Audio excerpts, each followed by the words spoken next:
Dalam suasana haru yang menyentuh, PJ Ketua PKK Aceh Hajah Safriati tak kuasa menahan air mata saat menyaksikan penampilan anak-anak binaan di Lembaga Pembinaan Khusus Anak kelas 2 Panda Aceh.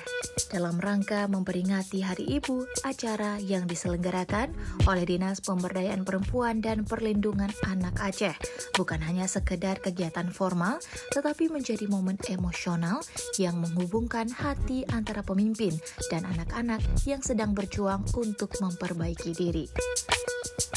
Saat anak-anak binaan menyanyikan lagu Aceh Lun Sayang, dengan penuh semangat, Hajah Safriati tidak dapat menahan rasa harunya.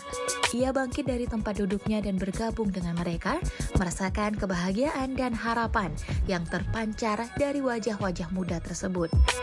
Setelah lagu pertama, mereka melanjutkan dengan lagu Bunda, lagu Melly Goeslaw yang dipopulerkan oleh Potret.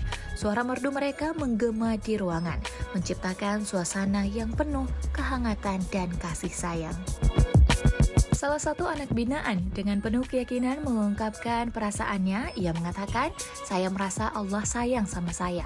Di sini saya memperkuat iman dan mempelajari ilmu agama untuk masa depan saya di dunia dan akhirat." Ungkapan ini mencerminkan harapan dan semangat yang ada di dalam diri mereka, meskipun berada dalam situasi yang sulit. Hajah Safriati juga menekankan bahwa kegiatan di LPKA seperti sekolah, mengaji, dan kegiatan ekstrakurikuler adalah bagian dari proses pembinaan yang sangat penting. Ia mengatakan, "Kalian beruntung, jangan pernah berpikir negatif. Banyak orang di luar yang melakukan hal yang tidak semestinya, tapi tidak mendapatkan pembinaan," ujarnya. Ia berharap anak-anak binaan dapat memanfaatkan kesempatan ini untuk belajar dan meraih cita-cita mereka.